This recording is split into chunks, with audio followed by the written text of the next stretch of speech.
The family of a man who died in the 90s now knows why he never came home. It's one of the longest cold cases in Allegheny County. The original investigators have all retired or are no longer alive. 11 Investigations Tara McGee introduces us to the team who solved one of our region's biggest mysteries. On the banks of the Allegheny River rests a mystery.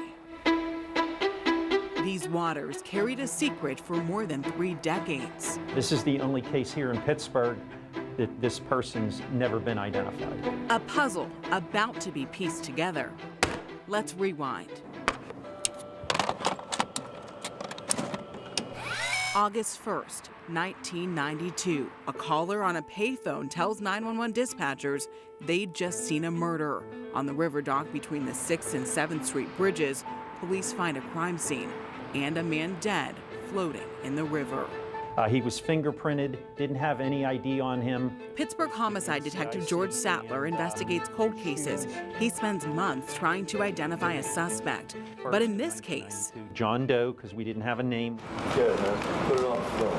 A traffic officer arrested Arthur Wiley within an hour. He confessed and a year later was convicted in the death of John Doe. Talk about how rare it is to have not only a suspect, but an arrest, a conviction, and still not know who the victim is. It's the rarest of the rare. Also rare is what happens next. This is not a 30-minute episode of CSI or anything like that. It does take a long time. Hannah George is a forensic investigator with Allegheny County's Medical Examiner's Office. This is her first case with no digital footprint. It was just a little bit older than myself. So I thought that would be a pretty big challenge. That challenge led the ME's office more than 1,000 miles from Pittsburgh. Texas-based Othram specializes in advanced DNA technology.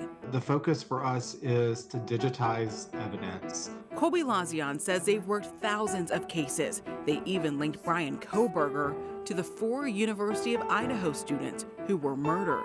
So I always imagine this as like a 1,000-piece puzzle with all of these different individuals that make up this puzzle, and you don't really have a reference photo by which you put that puzzle together. They use DNA evidence to create a profile, then use public records and ancestry databases to build a family tree. When the report came back, I shrieked audibly. Adelie Connor was looking at a possible ID. So as soon as they picked up, my heart was racing. They got a DNA sample from a living relative, which confirmed it. And I cried. It is very emotional.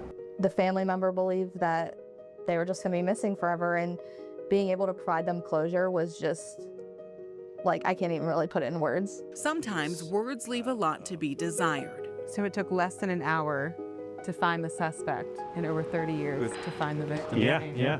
His name was Alan Barry Keener, and now I love solving mysteries. The record reflects that. And it's another mystery that's now solved. Alan Keener was from Bridgeport, Ohio. He was never reported missing. We now know that he was 52 years old when he died here. His family had no idea he'd been murdered.